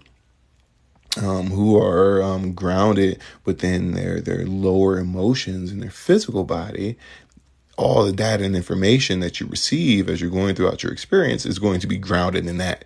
It's going to be, oh, this is the physical truth. Oh, there's so much suffering. Oh, I'm really hungry. Oh, all these horrible things are happening. And yes, on the physical, yes, that's what's happening, right? And then you move into the astral, even the higher astral realms, right? It's a whole different truth. It's a whole different level of truth. So understanding this is very, very important. And like I said, the whole path of spiritual growth is ascending, raising the frequency of your mind and your astral emotional body so you can experience higher levels of truth. And it's very, very important to understand that that's what spiritual growth is. It's not being on drugs. It's not, having cool experiences or anything like that. And even being on drugs, a lot of experiences that people have, even when they say, oh, I talk to God and this and that or whatever. A lot of these are beginner experiences. And the only reason you had this sense of rapture and felt that you talked to God is because you touched a level of light that's above your pay grade. It's too bright for your spirit to make sense of. You haven't come into resonance with it yet. But once you get to a certain level, boom, you're there. You'll touch that same frequency of light and it'll be clear. Oh, I understand this. And because you're in resonance with that level, it's there. It says you manifest what you think is the truth. Yeah, pretty much. So, like I said, the goal is to, in Buddhism, they have the idea of having no view, have no preconceived view of what you're experiencing. That's the only way you can have the courage to look at everything, your thoughts, your feelings, your emotions, your attachments, so you can continue to grow beyond that. If you have an assumption about something and a strong emotional attachment about something, that's what you're going to view as the truth. And the goal is to not stay stuck to any of it. Yeah, but when you have no preconceived view, you have to let go of the exception with your emptiness. The universe wants to fill people. I mean, and this is why you create the self-fulfilling prophecy of I am liberating my spirit. And this is why in my system, the first thing that I teach in my system is, one, you have your magical journal, right? And in your magical journal, you have your precepts, you have your vows. This is your safety net. So when you start to develop yourself, you literally create the self-fulfilling prophecy. This is where I'm starting. This is my long-term goal. And you get there. And it's literally your dialogue between you and your subconscious mind. It's your safety net. And a lot of people who do spiritual practices and dive into stuff, they may not have the safety net. So they end up in this this lost devotee type of stage where they stay stuck to like a deity, a teaching, a religion, a something else, some type of way of life, and this is just the truth, and this is just what it is, and whatever it is, because they have no clear clarity of intent of where they're going with their practice and what it means to do these practices and what even universal consciousness is, and it's very important to establish that in your path, in what you're doing. You think it triggers everyone when one person is right. I mean, what's right? Right? Now, like I said, there's levels to truth. Right? Now, we can say, like I said, nobody's going to say something and everybody is going to say that person is right. Like, no matter what, everybody has their own emotional, attachments and belief structures and things like that. And there's some people, you said, remember Buddha was almost destroyed several times and had a bodyguard. Oh, yeah, I know. It's all types of stuff. He said it triggers everyone when one person is right. And yeah, it does trigger people. Like, it really does, because, I mean, just naturally, the things that aren't in alignment with your beliefs, it starts to trigger a type of cognitive dissonance, right? Because all your beliefs are being questioned. And people who haven't developed themselves to deal with that cognitive dissonance or whatever, it could be a negative thing to them. They'll get defensive. They'll feel as if you've threatened them or you talk bad about them because it's uncomfortable. When somebody gives you a truth, and like even your spirit will tell you, oh, that's a higher truth, but because it's an uncomfortable truth, they'll go into a delusion and make up reasons why this isn't, well, that doesn't align with me. But listening to your indicators and understanding how the intuition functions and how the data and information that we're aware of through your emotional body, it tells you a lot. It tells you a lot. One of the things to really work on, and this is something that I share a lot for everybody, in order to be in alignment with the truth, it's not so hard to do that. But to be in alignment with the truth, with universal truth, one, create a precept.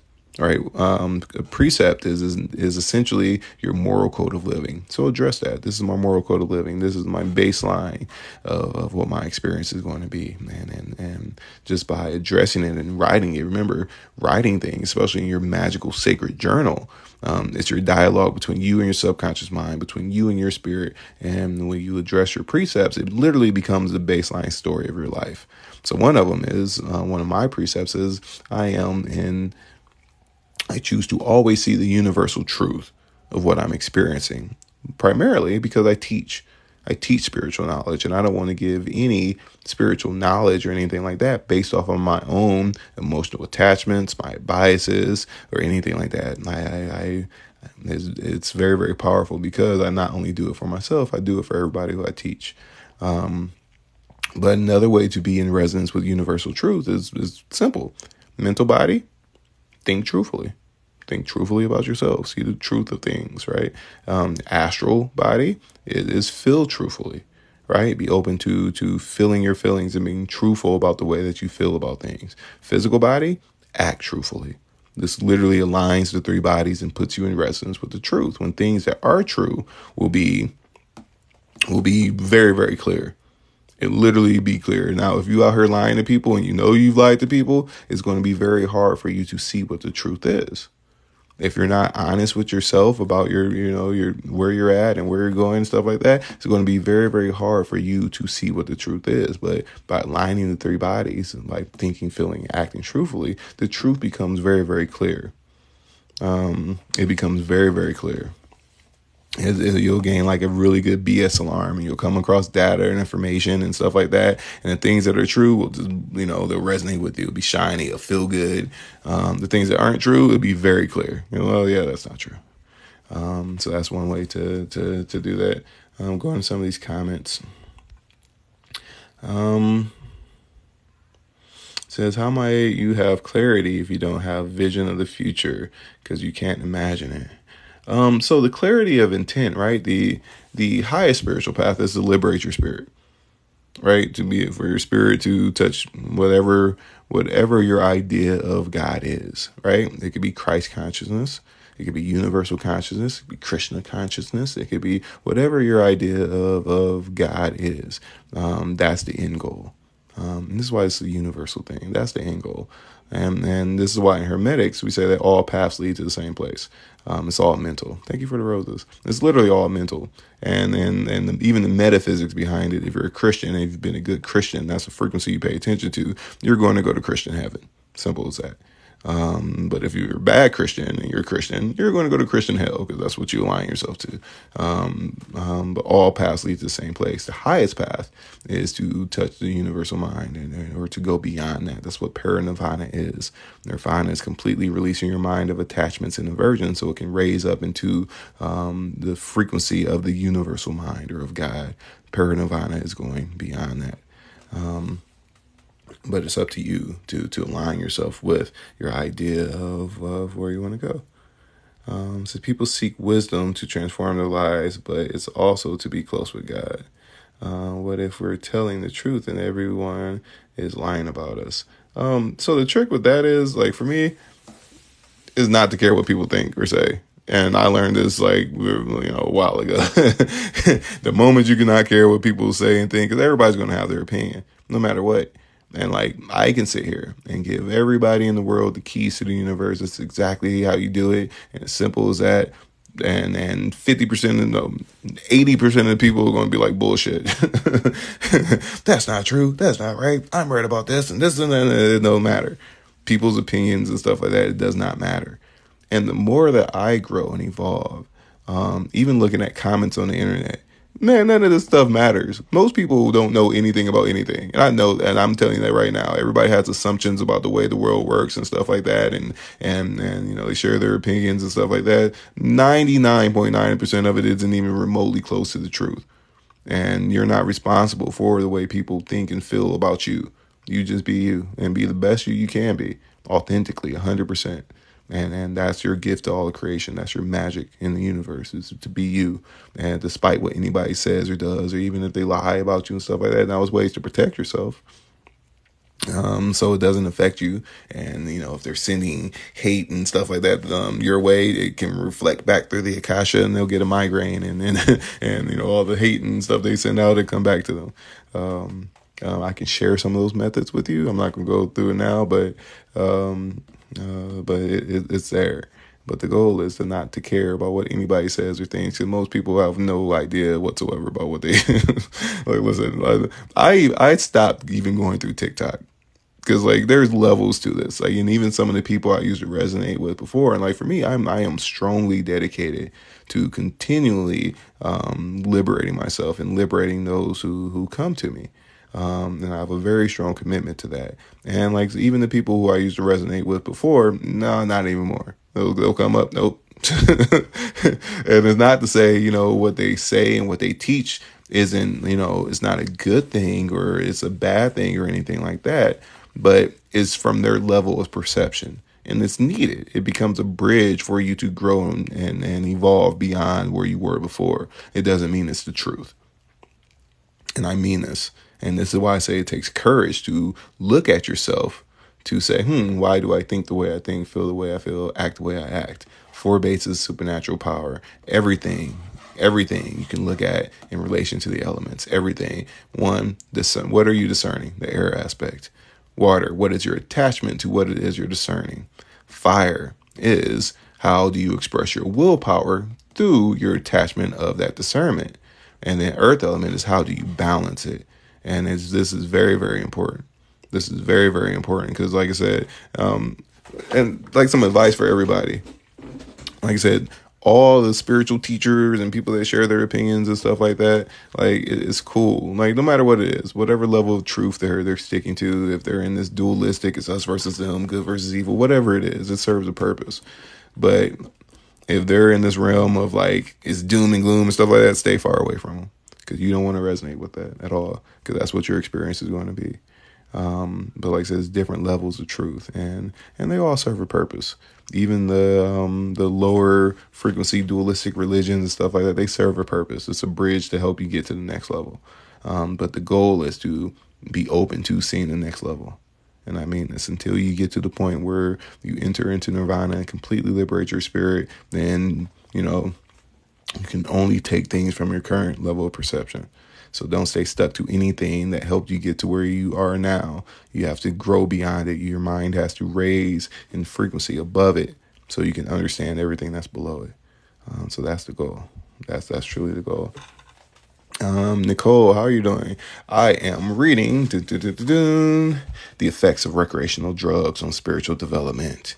This was channeled by Auralia Louise Jones in Mount Shasta, California. I picked this up on my trip to Mount Shasta last weekend. I have never read this before, but it completely aligns and everything that's in here.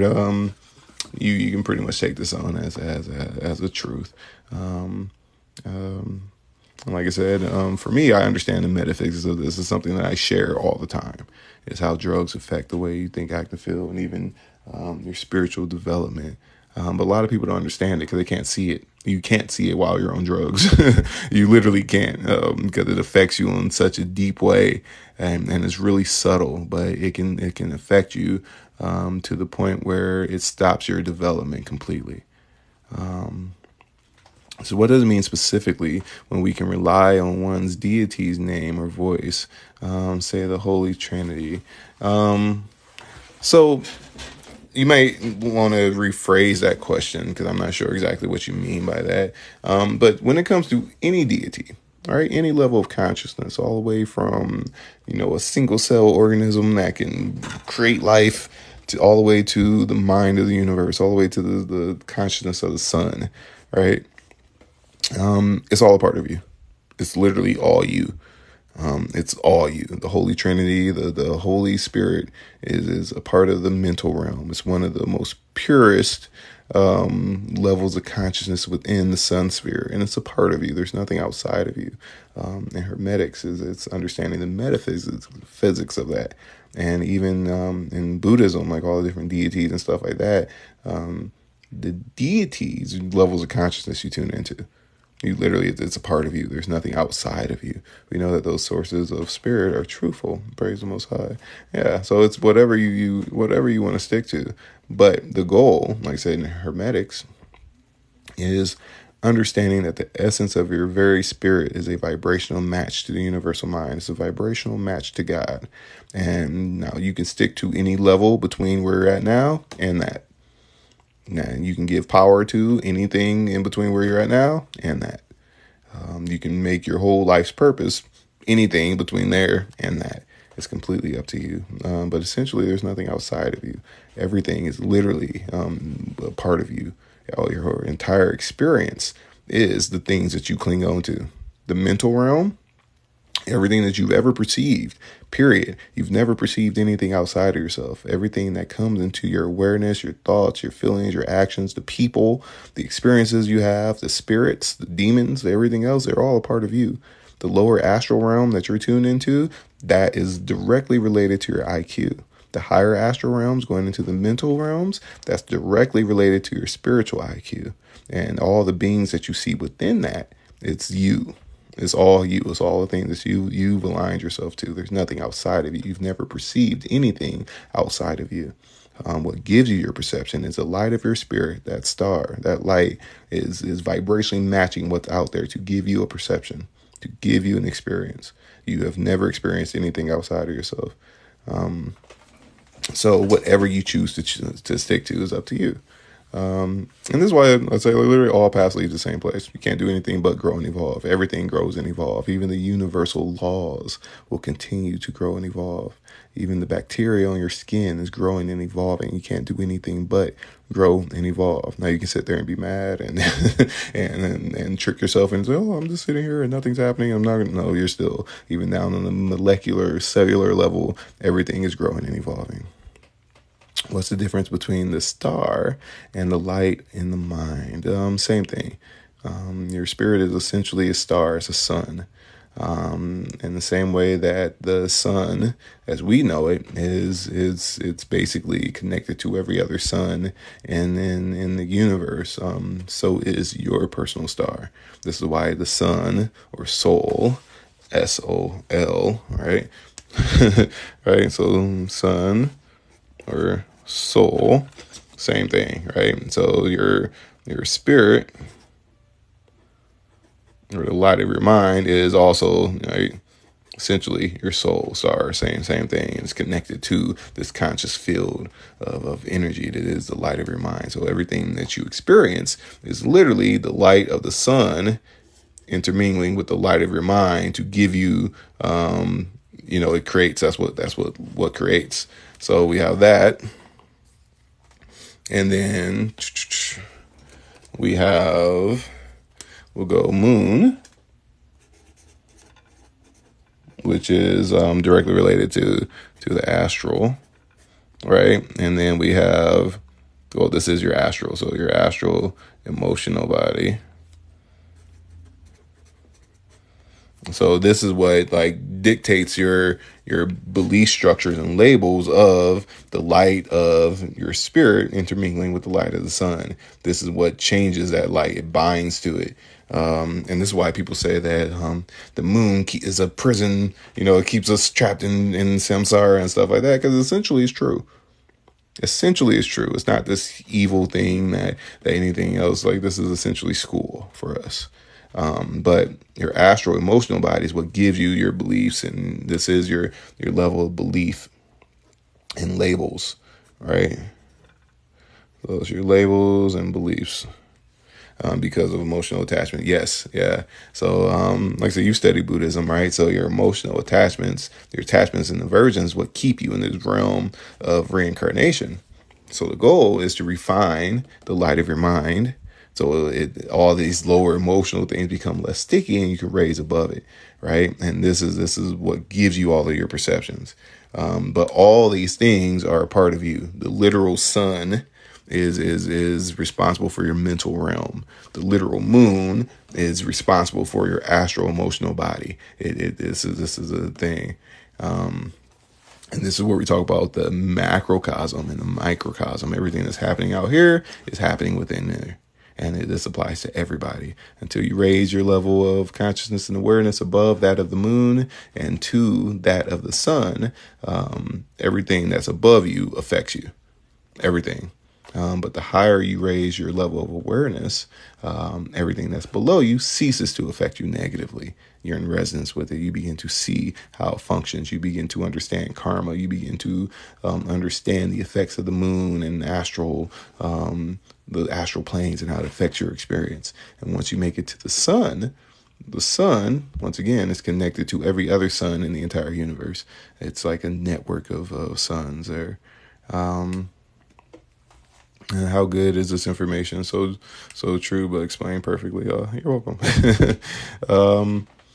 So it gets pretty deep. For those of you that want to like learn more, I go really really deep. I got like a whole course that I teach with like lots and lots of hours of of content, and even Zoom meetings and group meditations and stuff like that.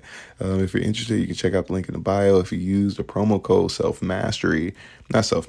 alchemy. Use the promo code alchemy. You get 25% off. The next course starts July 2nd, and we meet on Zoom once a week for 2 hours, Sunday mornings at 9 a.m. Pacific time, and you get year-long access to the video library. And I'm constantly adding videos because we get really deep on how to master the elements and come into resonance with the elements. So you're an emotionally balanced human being, which puts you in a state of equanimity or magical equilibrium, where you create the inner environment for your spirit to raise up in frequency so you can have higher levels of perception and literally tap into universal consciousness. We're training your spirit, training your intuition. And this is what gives you your liberation so you can become your own teacher. And this is what I teach. Like, it's really, really deep, and it's amazing. This is why we're here. So for anybody who's interested, check out the link in the bio. You can also sign up for a one-on-one if you just want to pick my brain. I also do quantum healings, and it gets really deep. I do readings and things like that. And once again, if you use the promo code alchemy, you get 25% off of anything that's through the link in my bio. So yeah, so it's not on point or topic, but do you have any insight on death doula? I've heard of death doula, but I don't really know what it is. So yeah. What was the money book name again? So anybody who's looking to change their relationship to money and their finances and wealth, there's a book called The Science of Getting Rich by Wallace D. Wattles. And this book is really old. It's about 100 years old, but it's basically how to think, act, and feel to create a tuning fork for wealth. Very, very powerful. He doesn't go really deep into the metaphysics of it, but I promise you, if you follow the instructions in this book, all your money problems will disappear. And I mean that. So it's called The Science of Getting Rich. There's a audiobook on YouTube and on Spotify, but super duper powerful. Says I have deep feelings about how much my belief in a spiritual war made me falter in meditation, in favor of spiritual perseverance through favor. Yeah. So it's really easy to stay in those realms of like this dualistic, like spiritual warfare thing, especially because you have a physical body. You're a dual being. You're in this realm of dualism, because you have a physical body. So we're all dualistic in some way, shape, or form. Now the goal is to raise the frequency of your mind until it literally becomes non-dual light. This is what I teach, is how to do that. And like I say, if you're stuck in any realm as us versus them, it's just war going on or anything like that, that's what you're going to experience. And all the people that resonate with you, they're going to come up. All the TikTok videos that resonate with that, that's going to start coming up. The people that you congregate around, they're going to have the same beliefs and stuff like that, and y'all just going to perpetuate this spiritual war that's going on. When this is school. Like, essentially, this is school. And there will always be balance. Always. And like I said, and the balance is tilting more towards the higher end of the spectrum in this solar system. So we get the benefit of it, and most people are awakening and raising their frequency right now. So yeah. Nicole says, when vital breathing, entering the mental matrix release space, how do you bring non-dual light down?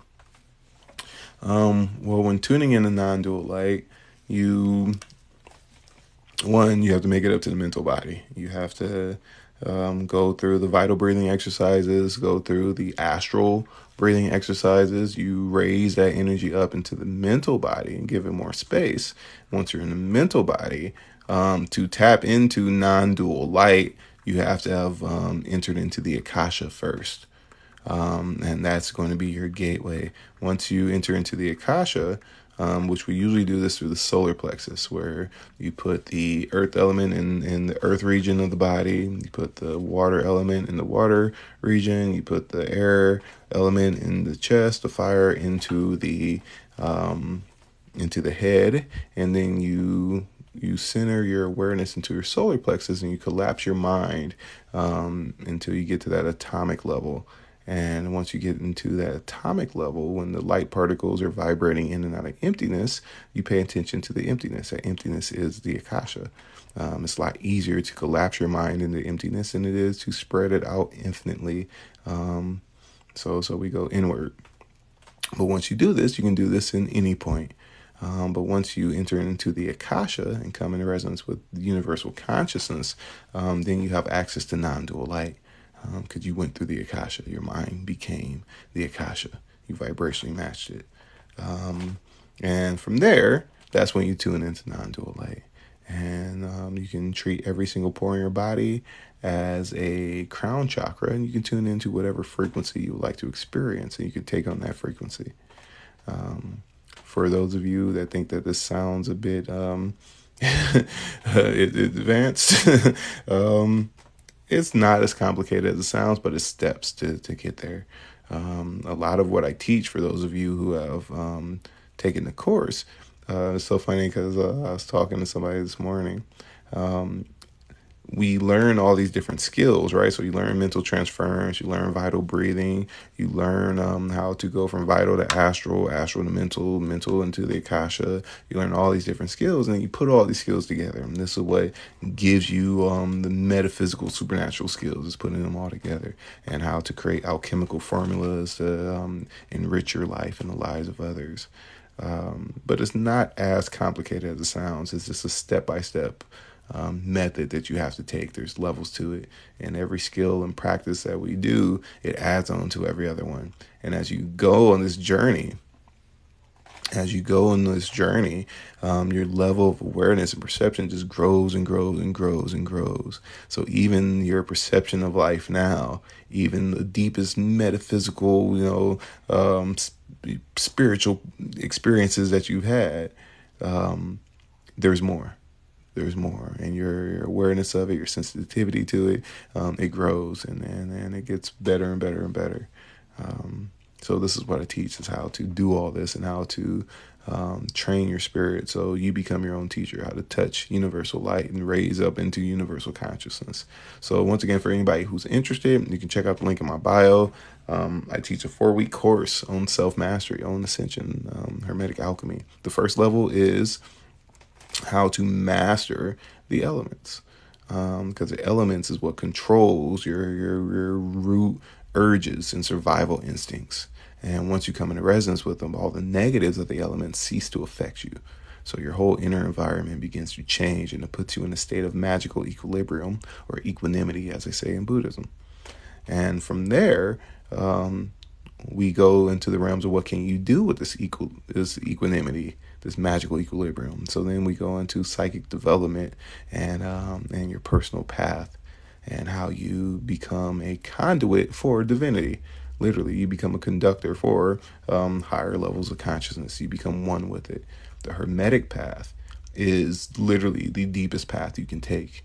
There's no other path out there that builds such a deep union with nature, with reality, with God. And I mean this. I truly mean this. And you will see, after many incarnations, everybody leads to this point. All systems lead to the same place. So this is what I teach. And if you're interested in this, if you have a true interest in this, if you study hermetics or any type of high level metaphysical stuff, it's because you've mastered this in the past. You've been developing this over many incarnations, and my path of service is to get you to where where you left off at, so you become your own teacher. You're connected to universal consciousness. But it's very important for you to stay grounded as you do it. It's really, really easy to lose your groundedness and to come into resonance with people who want to keep you ungrounded because it benefits them and things like that. So being grounded and understanding what the path is very, very important. It's very, very important. And it gets deep. And through all the things I teach, you learn how to heal physically, you know, learn how to heal astrally, mentally. And I mean this, and anything can be healed, from diabetes to schizophrenia to tumors. It all can be healed. So you learn how to do these things within yourself, and then you can do it within other people. But this is what I teach. So anybody who's interested, feel free to check out the link in the bio. If you use the promo code Alchemy, you'll get 25% off if you sign up for the course, and you get immediate access to the video library. And you could even join the courses that's going on now. I know the next course technically starts July 2nd, but you can even join the course starting tomorrow. And like I said, you get year-long access to the video library, which has it has to be about 20 hours of videos so far. So it's very, very powerful. And you can also schedule a one-on-one or like a quantum healing session. And yeah, we'll go from there. If you have any questions, feel free. You can message me too. Going through some of these comments again. I love hearing someone who knows all of this. Makes my soul settle. That's beautiful, right? So I had an experience where my mind dropped into my heart. No ego.